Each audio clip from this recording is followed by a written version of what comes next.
Hello friends, जय हिंद। स्वागत आपका आपके अपने चैनल होम ट्यूशन पे। दोस्तों, जैसा कि आप जानते हैं कि कल यानी 1 जून को चंडीगढ़ पुलिस का 700 प्लस कांस्टेबलों के पदों पर नोटिफिकेशन है वो जारी होगा। तो आज की इस वीडियो में हम बात करने वाले हैं कि कैसे आप इस एग्ज़ाम की तैयारी करेंगे, कैसे आप 80 प्लस का जो टारगेट है उसको अचीव करेंगे, उसके लिए कौन से सब्जेक्ट को कितना टाइम आपको देना चाहिए, कौन सी किताबें आपके लिए बेस्ट रह सकती हैं और कैसे आप अपने टाइम को मैनेज करेंगे ताकि आप इस एग्ज़ाम की तैयारी बेहतरीन तरीके से करके अपने सपनों को साकार कर सकें। तो वीडियो को ध्यान से और पूरा देखिए। दोस्तों, अगर आप में से कोई बच्चा चंडीगढ़ पुलिस की तैयारी हमारे साथ ऑफलाइन जुड़ के करना चाहता है तो हमारा कल से इसकी क्लासेस स्टार्ट हो रही हैं 1 जून से। मेरा व्हाट्सअप नंबर है दोस्तों 89 010 28 158। इस पे आपको व्हाट्सअप करना है, कॉल नहीं करना है। ठीक है दोस्तों, आपसे केवल अभी 9500 रुपये हम लेंगे, जो कि 22 जुलाई तक आपका हॉस्टल चार्ज है। बाकी जो हमारी ट्यूशन फीस है, जो भी हम आपको पढ़ाएंगे, जो भी फिजिकल करवाएंगे, उसका जो कॉस्ट है आपका मेरिट लिस्ट में नाम आने पर हम वो चार्ज करेंगे। अगर मेरिट लिस्ट में नाम नहीं तो दोस्तों कोई भी एक्स्ट्रा पैसा आपसे नहीं लिया जाएगा। तो अगर आप इस एग्जाम की तैयारी करना चाहते हैं ऑफलाइन एकेडमी में आके, तो ये मेरा व्हाट्सअप नंबर है, इस पे हमें व्हाट्सअप कीजिए। हम आपको डिटेल्स भेजेंगे ऑडियो के माध्यम से, और जितना जल्दी हो सके उतना जल्दी आप एकेडमी को ज्वाइन करें। दोस्तों, कल से हमारी क्लास शुरू हो रही है। आइए बात करते हैं दोस्तों चंडीगढ़ पुलिस एग्जाम के बारे में।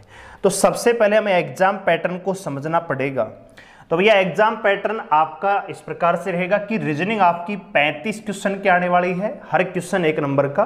मैथ है वो 15 क्वेश्चन, और जीके जीएस दोस्तों 50 क्वेश्चन। कुल मिला के 100 क्वेश्चन मिलेंगे। 100 ही नंबर का पेपर होगा, 90 मिनट का टाइम मिलेगा। और इस बार दोस्तों नेगेटिव मार्किंग भी है, और वो है भैया 0.25। 0.25 का मतलब है कि 4 क्वेश्चन गलत करेंगे तब आपका एक सही नंबर काट दिया जाएगा। ठीक है, तो ये आपका एग्जाम पैटर्न रहेगा। अब दोस्तों जानते हैं कि कौन से सब्जेक्ट को क्या क्या आपको टाइम देना चाहिए। ठीक है दोस्तों, देखिए मैं आपको यहाँ पे टाइम टेबल उस प्रकार से नहीं बताऊंगा कि भैया सुबह 7 से 9 बजे आप ये पढ़िए, 9 से 11 ये पढ़िए। ये आपको अपने अकॉर्डिंग टाइम का स्लॉट बनाना है। जब भी आपका जिस भी सब्जेक्ट को मन करे, भैया मैं सुबह मैथ पढ़ना चाहता हूं या मैं सुबह सुबह जीके पढ़ना चाहता हूं, वो आप अपने अकॉर्डिंग टाइम का स्लॉट बनाइए। टाइम टेबल मत बनाइए दोस्तों। टाइम टेबल कभी भी सफल नहीं होता है, टाइम स्लॉट है वो सफल होता है। आप टाइम टेबल बनाते हैं कि सुबह 4 बजे में उठूंगा, 4 से 5:30 बजे तक मैं रनिंग करने जाऊंगा, फिर आऊंगा, नहाऊंगा, धोऊंगा, नाश्ता करूंगा, अखबार पढ़ूंगा, गुटखा खाऊंगा, बहुत सारी चीजें होती है। वो कभी फॉलो नहीं होता है, क्योंकि उसमें आपने लिख रखा है कि भैया 8 बजे से मैं मैथ पढ़ूंगा। अब मान लीजिए 8 बजे कहीं काम पड़ गया, आपको कहीं जाना पड़ गया, घर वालों ने कहीं भेज दिया, खेत क्यार का काम है हरियाणा में, तो ज्वार लाने भेज दिया, बाजरा लाने भेज दिया, तो फिर क्या 8 बजे, उसके बाद मान लीजिए 8 बजे चले गए, आप 9 बजे आए, तो आप कहेंगे ये तो यार टाइम मैथ का था, मैथ तो मैं नहीं पढ़ पाऊंगा आज, है ना। तो टाइम टेबल मत बनाइए, टाइम स्लॉट बनाइए। यानी अगर आपने 2 घंटा आपने टारगेट रखा कि जी डेली मैं 2 घंटा मैथ पढ़ूंगा, तो वो 2 घंटा कोई भी हो सकता है। सुबह 6 से 8 हो सकता है, शाम को 8 से 10 हो सकता है, और पूरे दिन में जब भी आपका वो टाइम लगेगा वो आप अपने अकॉर्डिंग उसको स्लॉट बना लेंगे। ठीक है, तो मेरा कहने का मतलब है स्लॉट बनाइए, टेबल नहीं बनानी है। ठीक है, अब बात करता हूं मैं सब्जेक्ट वाइज, और मैं ये भी बताऊंगा कि आपको इस सब्जेक्ट को कैसे पढ़ना है, क्या क्या चीजें आपको करनी है। ठीक है दोस्तों, तो सबसे पहले हम बात कर रहे हैं मैथ की। तो मैथ का पोर्शन दोस्तों आपका आने कितने वाला है, 15 नंबर का। लेकिन मैथ दोस्तों इंपॉर्टेंट है, क्योंकि मैथ ही वो सब्जेक्ट है जो सिलेक्शन होने या नहीं होने का कारण बनेगा दोस्तों। ठीक है, तो मैथ को कैसे पढ़ना है दोस्तों, मेरी नजर में लगभग 3 घंटे तो कम से कम आपको देने ही चाहिए। ठीक है, क्योंकि मैथ और जीके ही यहाँ पे इंपॉर्टेंट रोल प्ले करेंगे। रीजनिंग तो फिर भी आप कर लेंगे, टाइम लेकर भी सवाल को सोल्व कर देंगे, लेकिन मैथ में अगर आपको कंसेप्ट नहीं आता तो सवाल नहीं होगा। इसलिए मैथ को और जीके को टाइम देना जरूरी है। तो सबसे पहले हम मैथ की बात कर रहे हैं। मेरे अकॉर्डिंग 3 घंटे का टाइम आपको देना चाहिए कम से कम। अब उस 3 घंटे में क्या करना है दोस्तों, 2 घंटा आपने भैया पढ़ना स्टार्ट किया, मान लीजिए कोई टॉपिक आपने उठाया, मान लीजिए परसेंटेज ही पढ़ना स्टार्ट किया, तो क्या करना है कि 2 घंटे बढ़िया तरीके से उसके कंसेप्ट को समझिए। हम क्या करेंगे, जल्दबाजी करेंगे, मेरे को यार 1 महीना 23 दिन में सिलेबस खत्म करना है, जल्दी जल्दी पढ़ लेता हूं, जल्दी जल्दी पढ़ लेता हूं, नहीं, वो आपके कंफ्यूजन का कारण बनेगा। आपको करना क्या है, रिदम से बढ़िया तरीके से ठंडे दिमाग से जो पढ़ रहे हो पढ़ने का तरीका है कि कम पढ़ो, लेकिन ऐसा पढ़ो कि वो फिर दोबारा आपको दिक्कत ना करे, ठीक है। तो 2 घंटे आपको करना क्या है, कम से कम कंसेप्ट को देना है। जितना 2 घंटे में आप पढ़ पाओ कंसेप्ट, उतने करने की कोशिश कीजिए। आप ऑनलाइन तैयारी करेंगे तो ऑनलाइन में भी टीचर क्या करता है भैया, एक कंसेप्ट बताएगा, एक टाइप बताएगा, उससे संबंधित 4 से 5 क्वेश्चन भी वो सोल्व करवाता है, कोई भी टीचर हो। आप ऑफलाइन भी पढ़ेंगे तो उसमें भी सेम चीज ऐसी ही है, लेकिन ऑफलाइन जब आप जाएंगे लोकल कोचिंग में तो क्या होगा दोस्तों, आपका टाइम वेस्ट होगा, ठीक है। घर से 8-9 बजे जाएंगे, फिर 2-3 बजे आएंगे, तो जो ट्रैवल का टाइम है 3-4 घंटे का, वही आपका क्रूशियल टाइम होता है। तो लोकल कोचिंग की बजाय तो आपको या तो किसी हॉस्टल में जाना चाहिए या फिर कोई लाइब्रेरी में बैठ के अपने सेल्फ स्टडी करनी चाहिए। ऑनलाइन आप ज्वाइन कर सकते हो, ये मेरा मानना है, ठीक है। क्योंकि लोकल में तो आने जाने में ही टाइम ज़्यादा वेस्ट हो जाता है। तो हॉस्टल अकेडमिया इसीलिए हम आपको ऑफलाइन बुला रहे हैं, क्योंकि यहाँ पे आपका आने जाना नहीं, सुबह से लेकर शाम तक आपको पढ़ना है। खाना कब आएगा, कब नाश्ता आएगा, वो हमारी जिम्मेदारी है, ठीक है। सारी क्लासेस आपको मिलेंगी, 8 से 10 घंटे आपको पढ़ाएंगे, फिजिकल करवाएंगे। इसीलिए दोस्तों हॉस्टल एकेडमी जरूरी होती है आपके लिए। लोकल कोचिंग कामयाब नहीं हो सकती है, क्योंकि 4 घंटे आपको पढ़ाएंगे, 4 सब्जेक्ट आएंगे, मैथ, रीजनिंग, जीके और एक साइंस की क्लास मिलेगी।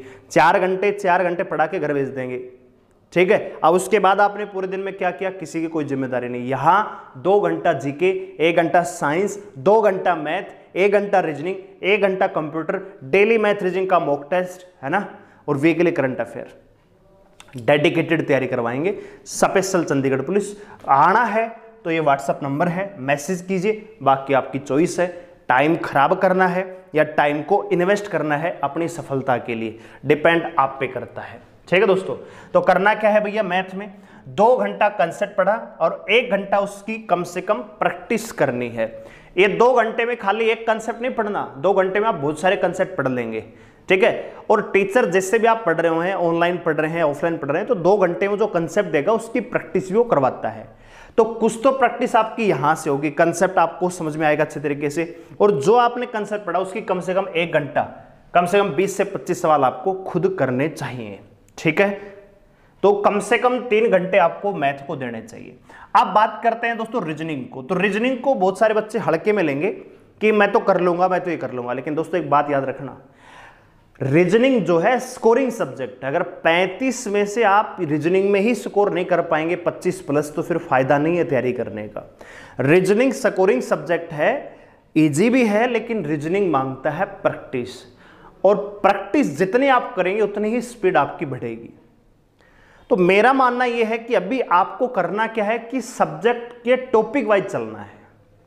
जैसे आज आपने कोडिंग डिकोडिंग पढ़ना स्टार्ट किया, तो कम से कम 1 घंटा आप कोडिंग डिकोडिंग के कंसेप्ट को समझिए कि किस प्रकार के सवाल आते हैं, क्या क्या पैटर्न बन सकते हैं। कंसेप्ट को पढ़ेंगे, फिर सवाल आपको 1 घंटा करना है। मजाल है रीजनिंग से एक भी सवाल आपका गलत हो जाए।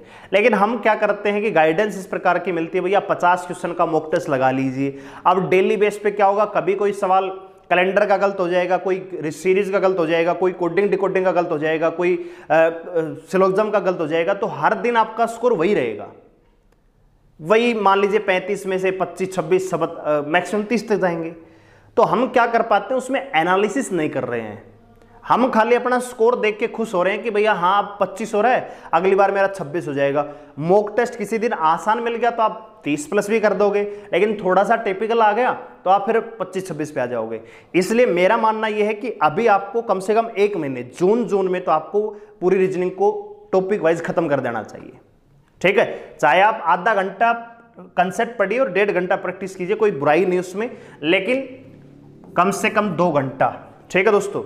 अच्छा जी, बात करते हैं जीके जीएस की। तो जीके जीएस को भी कम से कम 3 घंटा आपको देना चाहिए। जैसे मान लीजिए क्या कैसे देना चाहिए, आपने भैया मान लीजिए फिजिक्स पॉलिटी पढ़ना स्टार्ट किया। अब पॉलिटी में भैया आपने पढ़ लिया नागरिकता, मौलिक अधिकार, नीति निर्देशक, भाग 4 तक आपने पढ़ लिया, ठीक है। आज के 2 घंटों में 4 भाग आपने पढ़ लिए। तो अगले घंटे में क्या करना है दोस्तों, जो आपने पढ़ा है उसके ऑब्जेक्टिव क्वेश्चन जो लास्ट ईयर में आए हुए हैं उस टॉपिक के, वो आपको प्रैक्टिस कर रहे हैं। उससे होगा क्या कि आपको समझ में आएगा कि जो मैं पढ़ रहा हूं और जो एग्जाम में पूछा जा रहा है, क्या मैंने जो पढ़ा है उसके आधार पे एग्जाम ओरिएंटेड सवालों को सोल्व किया जा सकता है। आपने मान लीजिए प्राचीन भारत पढ़ा भैया, तो 2 घंटों में आप जितना पढ़ पा रहे, मान लीजिए आपने सिंधु घाटी सभ्यता पढ़ दिया, बौद्ध धर्म, जैन धर्म पढ़ दिया, धर्मशाला पढ़ दिया, ठीक है, उसके बाद मौर्य काल आपने पढ़ दिया, 2 घंटे में इतना पढ़ पाएंगे। तो अगले घंटे में क्या करेंगे, जितना आपने पढ़ा है उससे संबंधित क्वेश्चन जरूर लगाएं दोस्तों।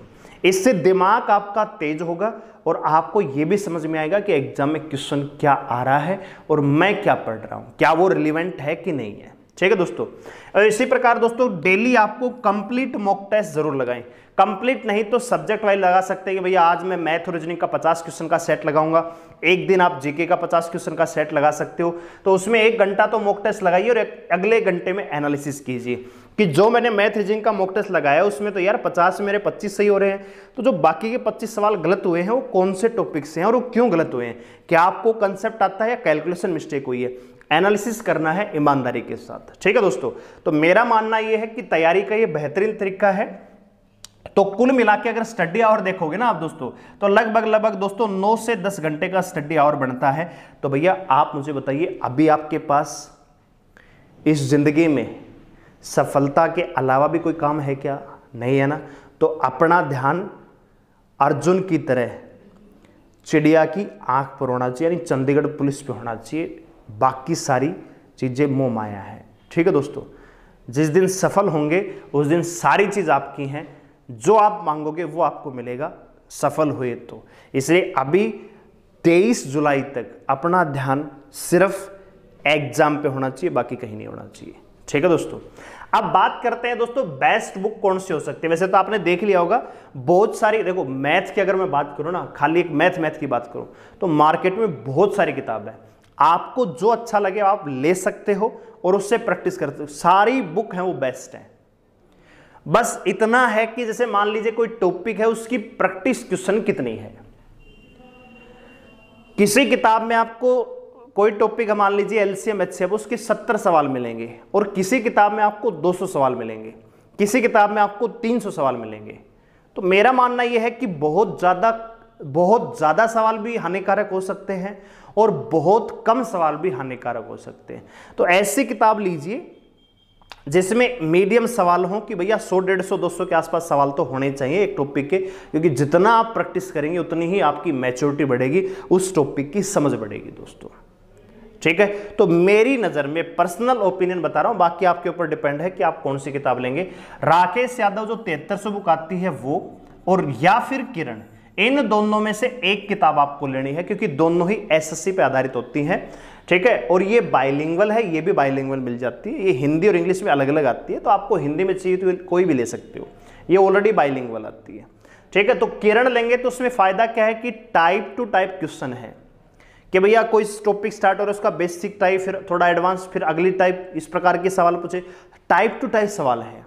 राकेश यादव में क्या है, ईयर बाई है कि भैया ये सवाल जो है 2001 का है, 2002 में ये सवाल पूछे गए इस टॉपिक से, 2003 में ये सवाल आए थे, 2004 में ये सवाल आए थे।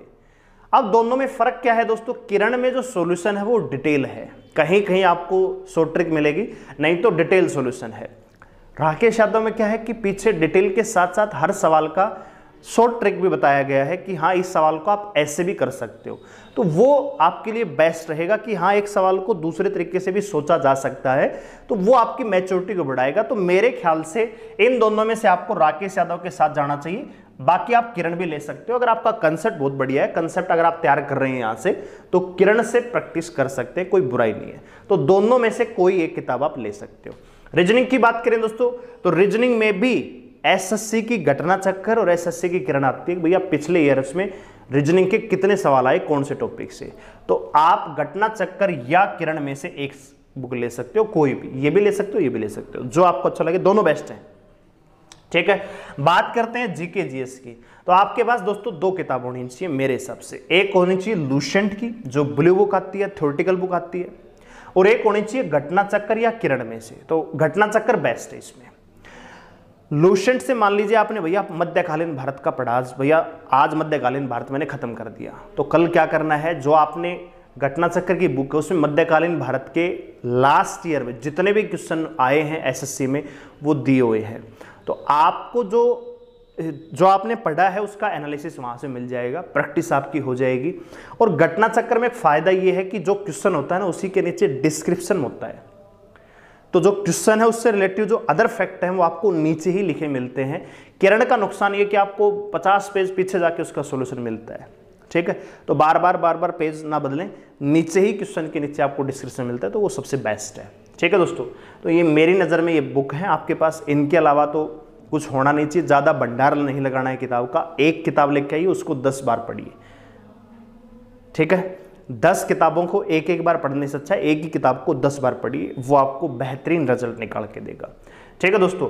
बात करें मॉक टेस्ट की, तो वो मॉक टेस्ट आप प्रेफर कीजिए कि ऑनलाइन लगाइए। ऑफलाइन में बहुत सारे पब्लिकेशन आते हैं, अब उसमें क्या बताइए हम, है ना, जो आपको बेस्ट लगे वो आप ले सकते हो, ठीक है दोस्तों। ये है।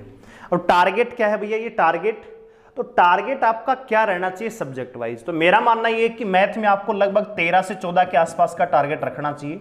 रीजनिंग में दोस्तों कम से कम 33 से 34 या कम से कम 35 तक का टारगेट रखना चाहिए। और भैया जीके में ज़्यादा नहीं तो 30 से 35 का टारगेट आपको रखना ही चाहिए 50 में से, ठीक है। मुश्किल है लेकिन इतना टारगेट तैयारी कर रहे हैं तो टारगेट तो रखना पड़ेगा ना। तो टारगेट मैं बता रहा हूँ इतना तो कर सकते हैं। अगर पेपर रडार में आता है तो भाई मॉडरेट आएगा, हार्ड आएगा तो सबके लिए हार्ड आएगा, जाहिर सी बात है उसमें आपका स्कोर भी घटेगा। लेकिन अगर जो पैटर्न पूछा जाता है चंडीगढ़ पुलिस में, पीछे का जो पैटर्न है उसके आधार पर अगर देखें तो इतना टारगेट तो आपको रखना ही चाहिए दोस्तों। आइए अब बात करते हैं कि कैसे आप 80 जो स्कोर है टारगेट उसकी तरफ आगे बढ़ सकते हैं। तो देखिए दोस्तों, मैथ की अगर मैं बात करूं 15 में से कम 12 क्वेश्चन तो आप कर ही लेंगे।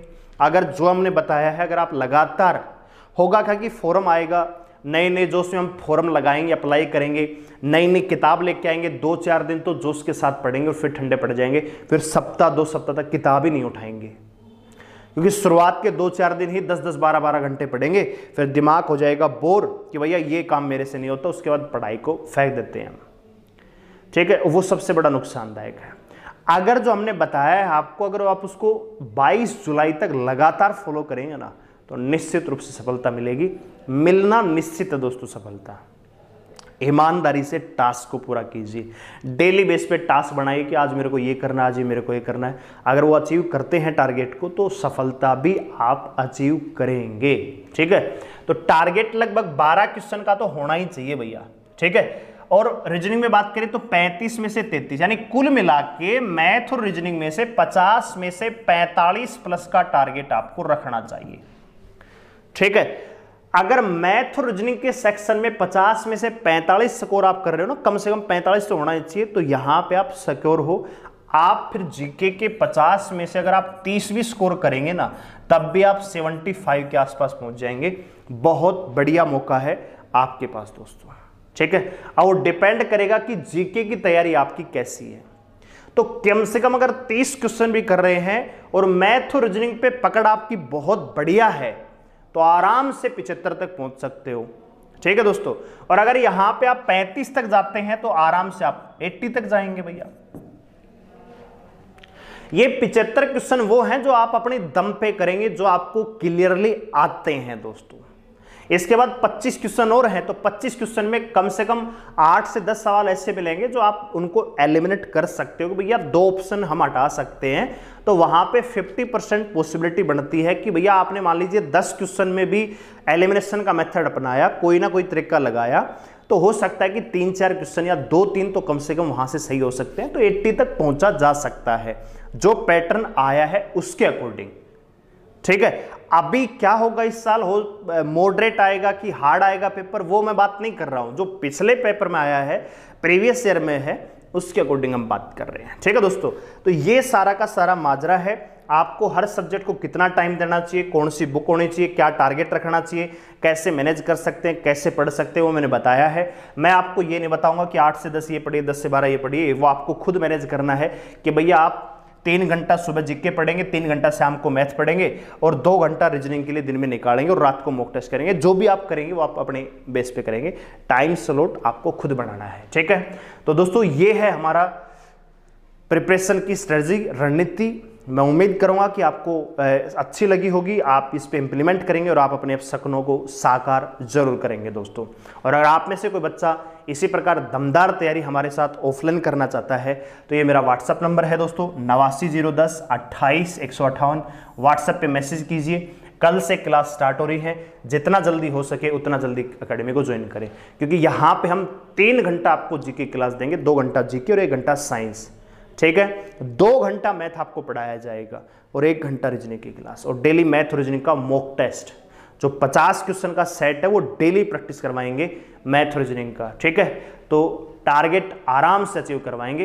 बिलीव के साथ, विश्वास के साथ जुड़िए, आपके विश्वास पे खरे उतरने की पूरी कोशिश हम करेंगे, ठीक है। वीडियो को लाइक करें, शेयर करें, चैनल को सब्सक्राइब करें, हमारे साथ जुड़े रहने के लिए धन्यवाद।